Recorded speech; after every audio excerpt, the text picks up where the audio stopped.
Il était minuit passé lorsque Clara Reynolds posa ses pieds nus sur le chemin de gravier, ses petits pieds saignant à chaque pas. Les bois derrière elle murmuraient à chaque rafale de vent. Chaque son lui rappelant cruellement l'endroit d'où elle venait de s'échapper. Son t-shirt trop grand collait à son corps, trempé de sueur et de peur. Elle ne savait pas où elle était. Elle savait seulement qu'elle devait continuer à avancer. La nuit était froide, la lune cachée derrière les nuages. Son souffle était saccadé, visible dans l'air sombre. Chaque craquement de branches derrière elle la faisait sursauter. Mais elle ne s'arrêtait pas. Elle ne pouvait pas. Quelque part derrière elle, derrière des portes verrouillées et des murs tachés, il avait peut-être remarqué son absence. Elle ne pouvait pas le laisser la retrouver. Pas encore. Elle se souvenait de la voix de son frère, il y a des années, douce et rassurante. « Regarde les étoiles, Clara. Si jamais tu te perds, suis simplement le ciel. » C'est ce qu'elle fit. Elle suivit le ciel, à travers les épines, par-dessus les collines, le long de routes oubliées.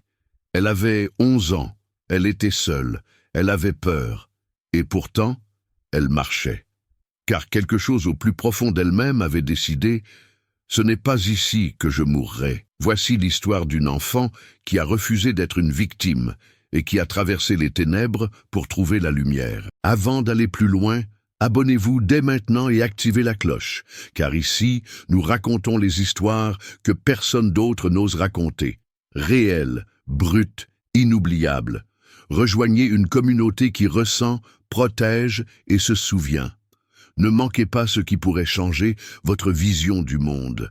Avant que tout ne change, Clara Reynolds était une petite fille tranquille, vivant dans une rue calme d'une petite ville du Missouri. Elle avait 11 ans, était curieuse, parlait doucement et dessinait sans cesse des animaux dans ses cahiers.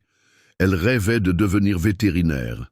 Non pas parce qu'elle aimait les sciences, mais parce que les animaux ne criaient pas, ne mentaient pas et ne partaient pas. Elle vivait avec sa mère, Amy, une infirmière qui travaillait de nuit pour payer les factures. Clara ne lui en voulait pas.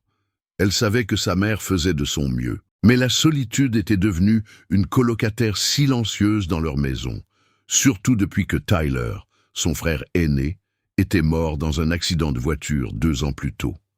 Tyler était tout pour elle, son protecteur, son meilleur ami, celui qui lui avait appris à faire du vélo et qui la faisait rire quand leur mère rentrait trop fatiguée pour sourire. Depuis la mort de Tyler, Clara avait changé. Elle ne parlait plus autant. Elle avait commencé à dessiner des choses plus sombres, des tempêtes, des loups, des yeux. Elle était devenue quelqu'un qui écoutait plus qu'elle ne parlait. À l'école, elle restait dans son coin. À la maison, elle comblait le silence avec ses écouteurs et ses rêveries. Un soir, sur une application de jeu, Clara a rencontré quelqu'un qui se faisait appeler Sky. Sky était gentil. Sky disait toujours ce qu'il fallait. Il aimait ses dessins. Il se souvenait de ce qu'elle disait. Il lui demandait si elle allait bien. Personne ne lui avait posé cette question depuis longtemps. Clara ne savait pas que Sky n'était pas celui qu'il prétendait être. Elle ne savait pas qu'on pouvait se déguiser en gentillesse, qu'on pouvait étudier vos blessures dans le seul but de les aggraver. Pour elle, Sky était une bouée de sauvetage. Quelqu'un la voyait enfin. Quelqu'un lui donnait enfin l'impression qu'elle comptait. Et quand il lui a dit « Rencontrons-nous juste un petit moment ». J'ai quelque chose à te donner. Clara a cru qu'elle était en sécurité. Elle croyait pouvoir lui faire confiance. Parce que quand on a 11 ans et qu'on est brisé, on ne voit pas toujours les failles des autres. Ce fut le dernier jour normal de la vie de Clara Reynolds. Clara voulait être vue. Pas de la manière bruyante et attentionnée dont rêvaient les autres enfants, mais de la manière calme et désespérée de quelqu'un qui s'était senti invisible pendant trop longtemps. Elle ne voulait pas être sous les feux de la rampe, juste une voix qui lui dise « Je t'entends », un cœur qui lui murmure « Tu comptes ». Sky lui a donné cela. Tout a commencé par des discussions informelles pendant des matchs en ligne. Puis, des conversations plus longues, des messages privés, des photos partagées. Sky a dit à Clara qu'ils avaient aussi 11 ans, qu'ils se sentaient seuls, qu'il manquait quelqu'un. Sky a parlé d'une sœur qui était décédée, d'une mère qui travaillait trop. Leurs histoires s'emboîtaient, comme les pièces d'un puzzle. Clara se sentait enfin connectée, complètement. Pendant des semaines, elle rentrait de l'école et se rendait directement dans sa chambre pour se connecter et parler à Sky. C'était devenu le meilleur moment de sa journée. Sky racontait des blagues. Sky posait des questions. Sky se souvenait du nom de son chien et de la façon dont elle aimait dessiner des licornes avec des cicatrices. Clara lui a parlé de Tyler. Lui a dit qu'elle parlait encore parfois à son lit vide. Sky n'a pas ri. Sky a répondu « Moi aussi ». Quand Sky a dit qu'il aimerait qu'ils puissent se voir dans la vraie vie, le cœur de Clara a fait un bond. C'était innocent, mignon même. « Je veux te donner quelque chose », a écrit Sky un soir. « Ce n'est pas grand-chose, juste quelque chose que j'ai fait pour toi. Un dessin. Ça m'a rappelé ce que tu m'as dit à propos de ton frère. » Clara a longuement fixé le message. Personne n'avait jamais dessiné quelque chose pour elle auparavant. Sa mère remarquait à peine les croquis qui s'empilaient dans ses cahiers.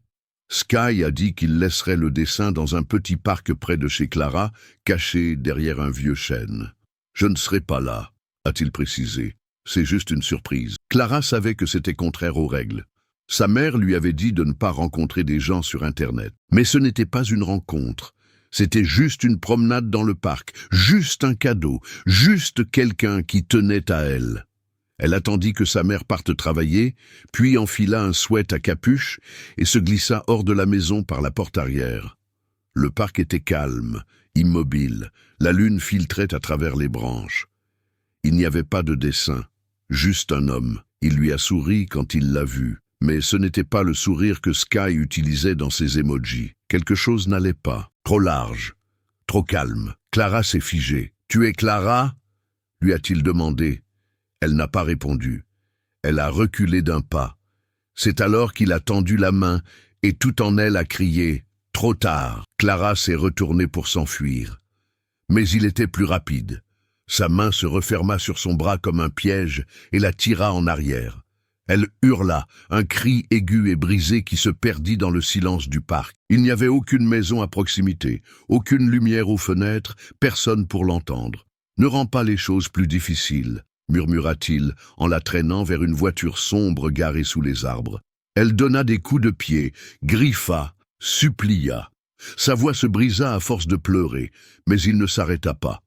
À l'intérieur de la voiture, les portes se verrouillèrent dans un léger clic. Le monde extérieur disparut. Le trajet lui sembla interminable. Clara fixait l'arrière de sa tête, mémorisant chaque tache de rousseur, chaque cheveu gris. Son cœur battait si fort qu'elle n'entendait plus rien d'autre. Elle compta les arbres, les panneaux, les lampadaires. Mais finalement, il n'y eut plus aucun panneau, plus aucune lumière, seulement des chemins de terre et le bourdonnement des insectes dans l'obscurité. La maison où il l'emmena semblait abandonnée.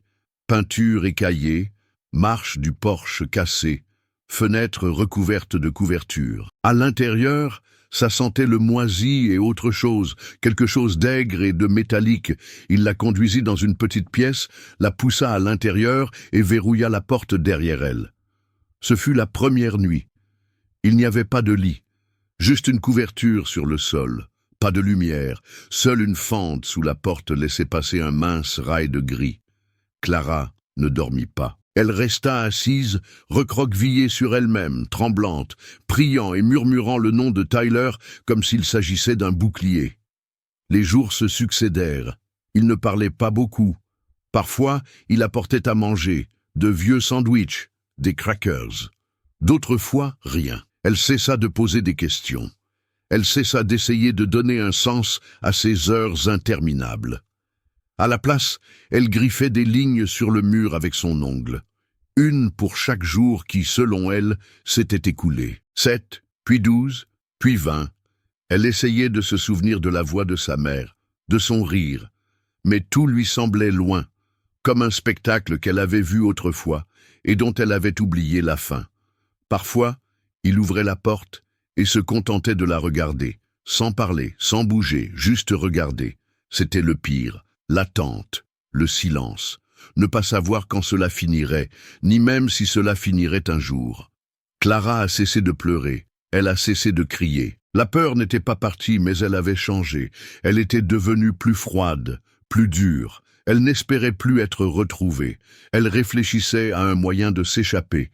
Et même si la voix en elle était faible et cassée, elle murmurait une chose, encore et encore. « Je ne mourrai pas ici. » Le sol était en béton froid, et Clara avait depuis longtemps cessé d'essayer de le rendre confortable. La couverture qu'il avait jetée quelques semaines auparavant était déchirée et sentait le moisi. Ses jambes étaient couvertes d'échymoses, certaines en train de disparaître, d'autres encore fraîches. Elle ne savait plus quel jour on était. Elle savait seulement qu'elle n'avait pas vu la lumière du soleil depuis le jour où elle avait été enlevée. Il y avait une petite fenêtre près du plafond, mais elle était recouverte de l'extérieur. Parfois, elle croyait entendre des oiseaux ou une voiture au loin. Mais la plupart du temps, c'était le silence, un silence épais et suffocant. Clara avait cessé de parler à voix haute. Sa voix lui semblait étrangère. Avant, elle fredonnait pour chasser la peur. Maintenant, même cela lui semblait être une perte d'énergie. Son corps était endolori d'être resté recroquevillé si longtemps. Son estomac gargouillait sans cesse. Certains jours, il lui apportait à manger. D'autres jours, non. Une fois, il a laissé la porte ouverte. Une seule fois. Elle a essayé de s'enfuir. Elle a couru dans le couloir et a trouvé une autre porte, fermée à clé. Puis une autre. La troisième s'est ouverte sur l'extérieur et pendant un instant, l'air nocturne l'a frappé au visage comme une gifle. Mais il était là. Il l'attendait, souriant. Il n'a rien dit. Il l'a simplement attrapée et ramenée à l'intérieur. Après cela, elle a cessé d'essayer. Elle a cessé de croire qu'elle pourrait un jour s'échapper. Parfois, elle imaginait que Tyler était assis avec elle. Elle fermait les yeux et l'imaginait appuyé contre le mur à côté d'elle, plaisantant sur l'odeur nauséabonde de la pièce ou sur le fait qu'il aurait tabassé ce type s'il était encore en vie. Elle murmurait dans le vide, et parfois, juste parfois, elle avait l'impression qu'il lui répondait. Mais puis vint la pire nuit, la nuit où elle s'est réveillée et où il était assis dans la pièce. Il la regardait dormir. Elle n'a pas bougé, elle n'a pas respiré. Son corps était paralysé par la terreur. Elle pensait que si elle restait immobile, il finirait peut-être par oublier qu'elle était là. Mais il n'en fut rien. Il s'est penché vers elle. Il lui a murmuré quelque chose qu'elle n'a pas compris. Puis, il est parti. Après cela, Clara a complètement cessé de dormir. Les jours passèrent, peut-être même les semaines. Les lignes sur le mur se brouillèrent. Ses pensées devinrent confuses. Elle commença à avoir des hallucinations. Une fois, elle crut voir sa mère devant la porte tendant la main vers elle. Une autre fois, elle crut entendre une voix dans la fissure du mur qui lui disait de s'enfuir.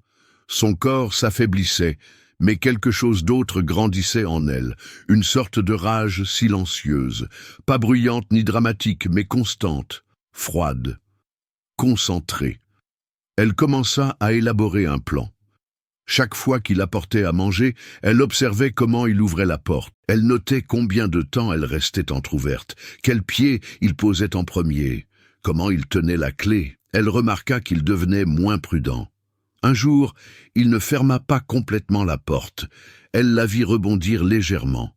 Il ne s'en aperçut pas. Cette nuit-là, elle resta éveillée, le cœur battant, attendant que le bruit de ses pas s'éloigne dans le couloir. Elle compta jusqu'à 300, au cas où. Puis, elle bougea.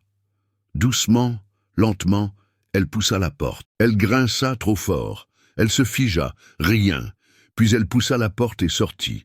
Tous ses instincts lui criaient de faire demi-tour. Mais elle continua d'avancer. Au bout du couloir. Elle passa devant les chambres. Elle passa devant la cuisine qui sentait le pourri. Elle trouva la porte d'entrée. Elle était fermée à clé, mais une fenêtre sur le côté avait un loquet mal fermé. Elle poussa. La fenêtre s'ouvrit. Elle se glissa dehors et tomba dans l'herbe humide. Puis elle se mit à courir, sans plan, sans direction, juste loin. Ses pieds se mirent immédiatement à saigner sur les rochers. Des branches lui fouettaient les bras. Son cœur battait à tout rompre dans ses oreilles. Elle pensait à Tyler, à sa voix, à son rire. Elle l'imaginait courant devant elle, la mettant au défi de le suivre. Elle le suivit. Elle ne se retourna pas. Elle ne s'arrêta pas. Le ciel était noir. La lune était faible derrière les nuages. Elle n'avait aucune idée de l'endroit où elle se trouvait, ni de la longueur de la route. Tout ce qu'elle savait, c'était que pour la première fois depuis ce qui lui semblait une éternité, il n'y avait pas de mur, pas de porte verrouillée, juste de l'air et de l'espoir, petit, fragile, vacillant, mais réel.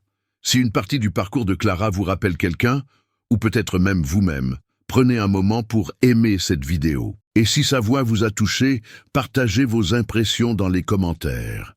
Parfois, la guérison commence par la prise de conscience que nous ne sommes pas seuls à ressentir certaines choses. Le vent fouettait le visage de Clara tandis qu'elle avançait dans l'obscurité, le souffle court et irrégulier.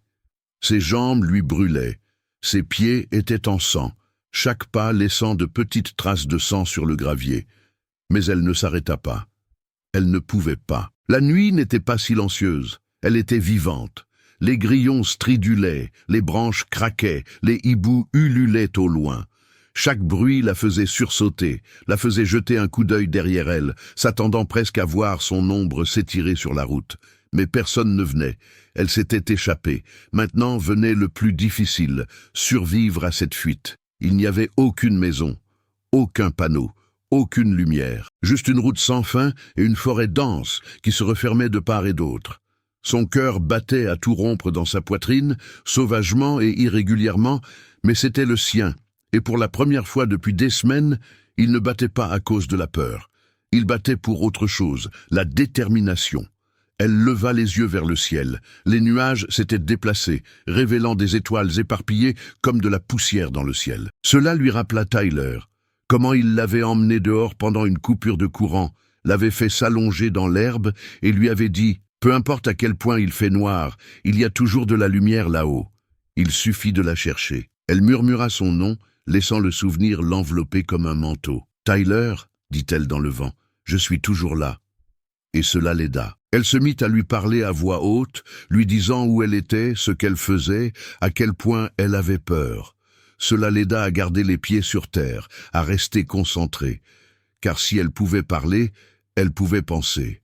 Et si elle pouvait penser, elle pouvait continuer à marcher. Ses pensées dérivèrent vers sa mère.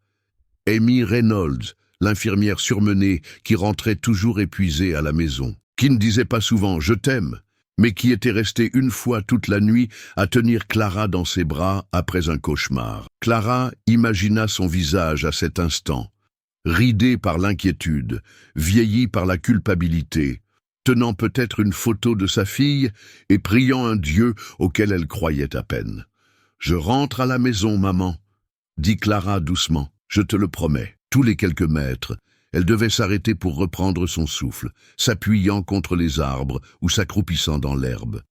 Mais elle ne se laissait jamais reposer trop longtemps. Le repos était un piège. Le repos était ce qui laissait la peur revenir. Alors elle continuait d'avancer.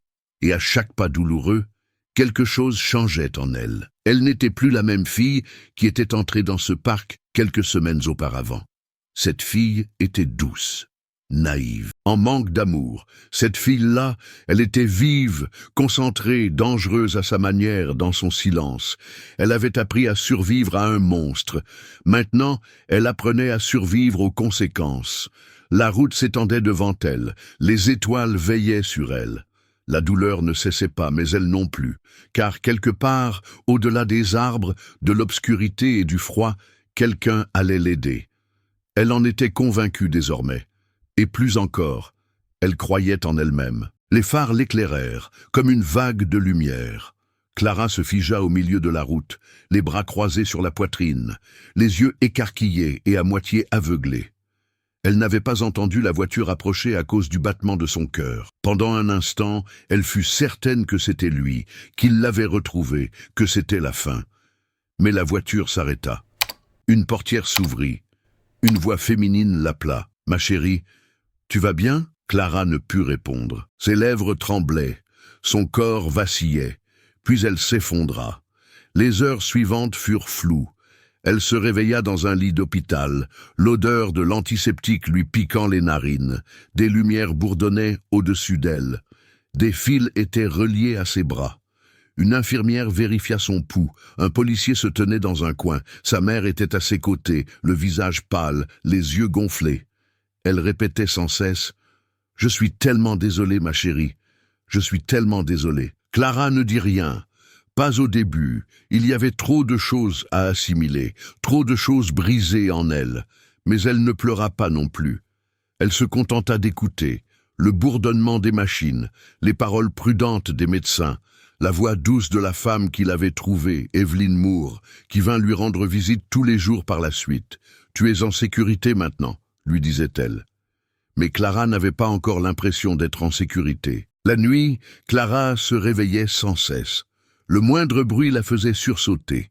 Elle refusait de dormir tant que la lumière n'était pas allumée. Les infirmières la trouvaient recroquevillée dans un coin du lit, les genoux contre la poitrine, les yeux ouverts. C'est alors qu'on fit appel au docteur Karen Bishop. Au début, la psychologue ne lui posa pas beaucoup de questions.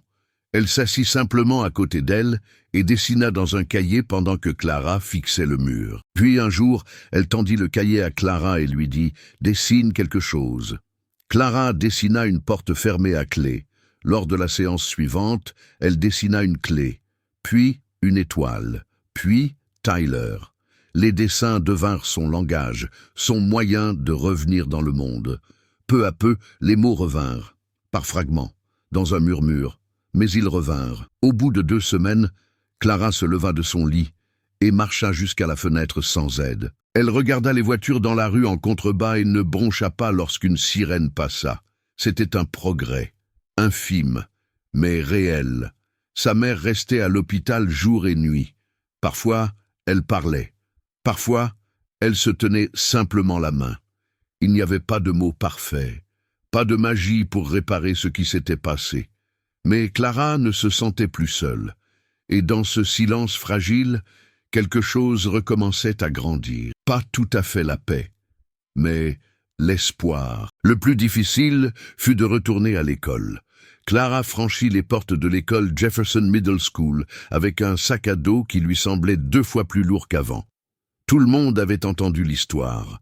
Des chuchotements la suivaient dans les couloirs comme des ombres. Certains enfants la fixaient du regard, d'autres détournaient les yeux. Quelques-uns lui posaient des questions cruelles dans des coins tranquilles. « Il t'a fait mal? Pourquoi tu n'as pas crié? T'étais pas plus mal que de le rencontrer exprès ?» Clara essayait de ne pas les écouter, mais les mots restèrent gravés dans son esprit. Elle commença à déjeuner seule. Elle passait la récréation à la bibliothèque. Elle ne répondait plus aux questions en classe. Ses professeurs étaient patients, mais leurs yeux étaient remplis de pitié, et c'était en quelque sorte pire que la cruauté. À la maison, elle ne parlait presque pas. Sa mère était trop protectrice. Elle avait peur de la laisser seule, peur de dire quelque chose de mal. Parfois, elle se disputait. Parfois, elle pleurait. La plupart des nuits, Clara ne pouvait pas dormir. Les cauchemars étaient revenus. Elle rêvait de portes verrouillées, de bruits de pas dans le noir, de cris qui se perdaient dans le silence. Une nuit, elle est sortie de son lit, s'est rendue dans la cuisine et a fixé du regard le tiroir rempli de couteaux. Elle est restée là longtemps, puis elle l'a fermé. Le lendemain matin, elle a remis au docteur Bishop une enveloppe scellée. À l'intérieur se trouvait un mot. « Parfois, j'aimerais ne pas être en vie. » Le docteur Bishop n'a pas bronché. Elle n'a pas paniqué. Elle a lu la note et a simplement dit « Merci de m'avoir dit cela ». C'est alors que le vrai travail a commencé. Elles se sont rencontrées 2 fois par semaine. Clara a commencé à tenir un journal. Pas sur ce qui s'était passé, mais sur ce qu'elle ressentait. La peur, la rage, la honte. Elle a rempli des pages de dessins et de poèmes, de petites lettres à Tyler, de lettres à elle-même. Au fil du temps, elle a retrouvé sa voix. Un jour, le docteur Bishop lui a demandé ce qu'elle voulait, pas seulement pour se sentir mieux, mais ce qu'elle voulait vraiment. Clara a répondu sans hésiter. « Je veux m'assurer qu'aucun autre enfant ne se sente comme moi, comme si personne ne le voyait. » Ce jour-là, tout a changé. Elle a rejoint un petit groupe de soutien pour les filles qui avaient survécu à des abus. Au début, elle ne parlait pas. Puis, petit à petit, elle a commencé à se confier. Son histoire, sa douleur, ses dessins. D'autres filles ont pleuré, d'autres ont hoché la tête, certaines ont même souri. Elles l'ont qualifiée de courageuse. Mais Clara ne se sentait pas courageuse. Elle était juste fatiguée d'avoir peur. Et cela, en soi, était une force. Elle a commencé à s'exprimer davantage, à l'école, à la maison, en thérapie.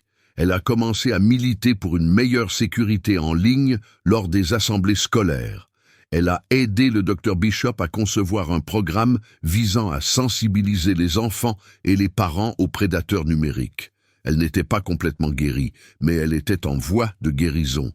Non pas malgré ce qui s'était passé, mais parce qu'elle avait choisi de ne pas laisser cela la définir. La salle était pleine, mais Clara entendait à peine le murmure de la foule. Ses mains tremblaient légèrement, alors qu'elle se tenait dans les coulisses, le micro à la main. Son cœur battait à tout rompre dans sa poitrine, comme la nuit où elle avait couru pieds nus dans les bois. Mais cette fois, elle ne s'enfuyait pas. Elle avançait. Cela faisait presque 1 an qu'elle s'était échappée. Une année de thérapie, de rechutes, de petites victoires et de vérités douloureuses. On lui avait demandé de prendre la parole lors de l'assemblée de sensibilisation à la sécurité organisée par son école. Au début, elle avait refusé.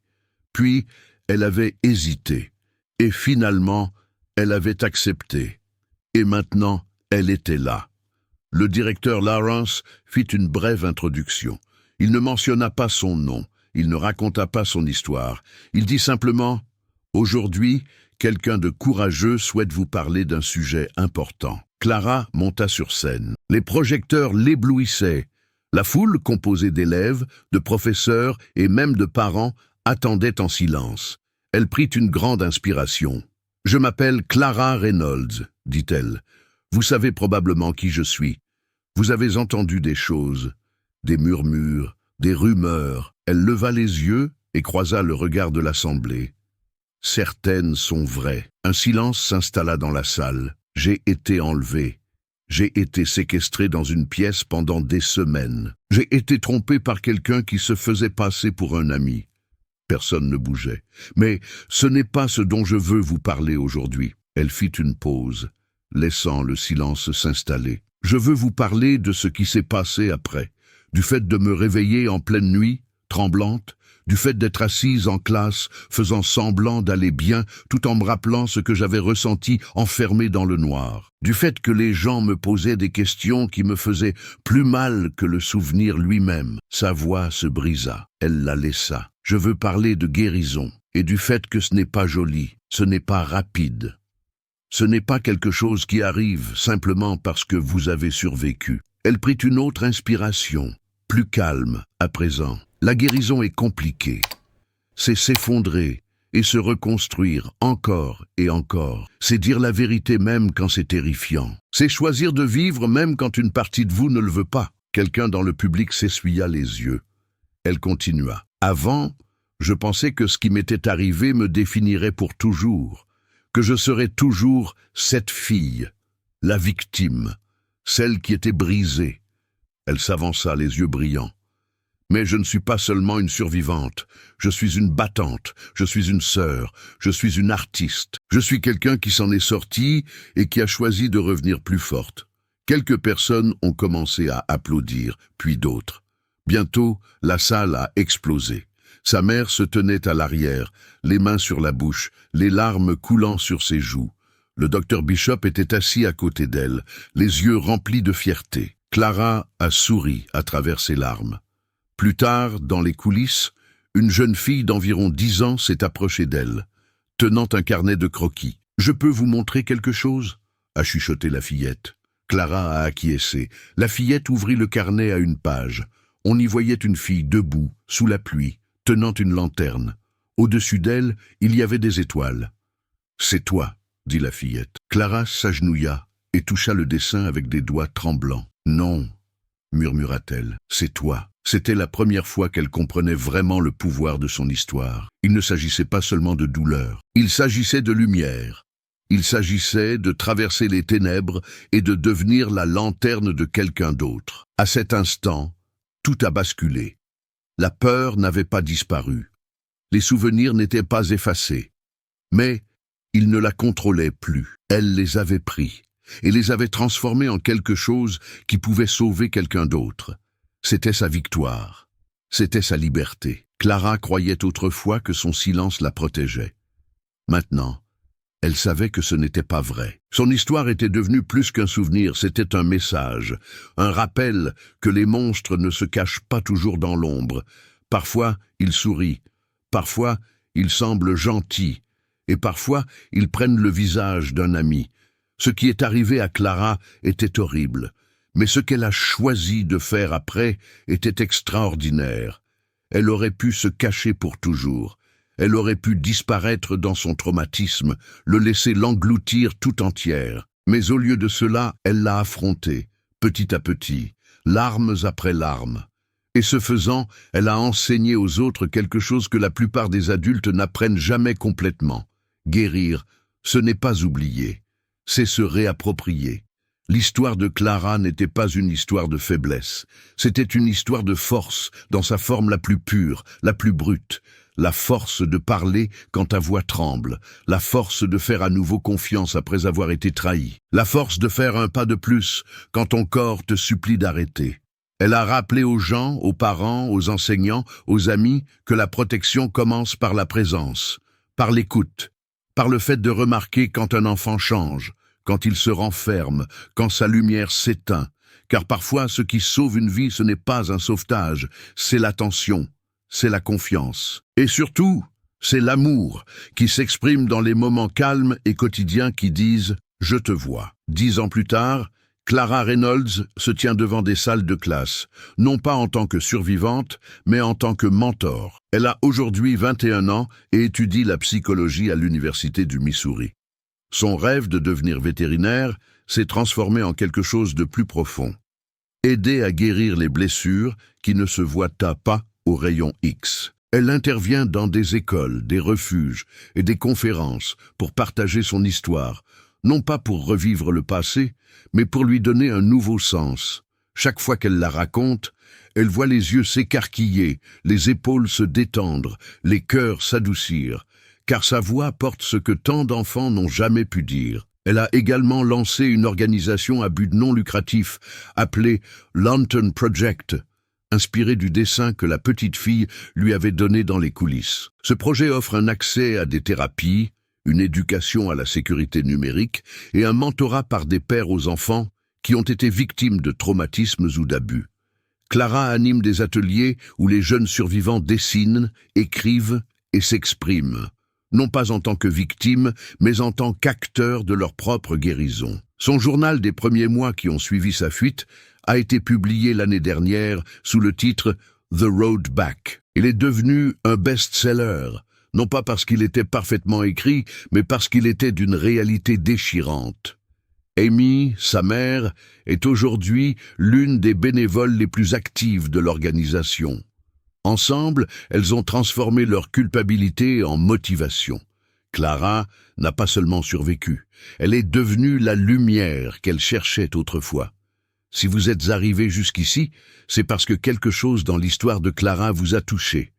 Peut-être était-ce sa force, peut-être son silence, peut-être sa façon de continuer à marcher dans la nuit, même quand tout lui faisait mal. Mais maintenant, c'est à vous de marcher.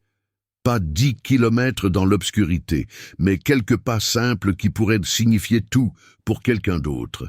Pensez aux enfants qui vous entourent, votre enfant, votre frère ou votre sœur, vos élèves. Demandez-vous, est-ce que je remarquerais s'il s'éteignait peu à peu?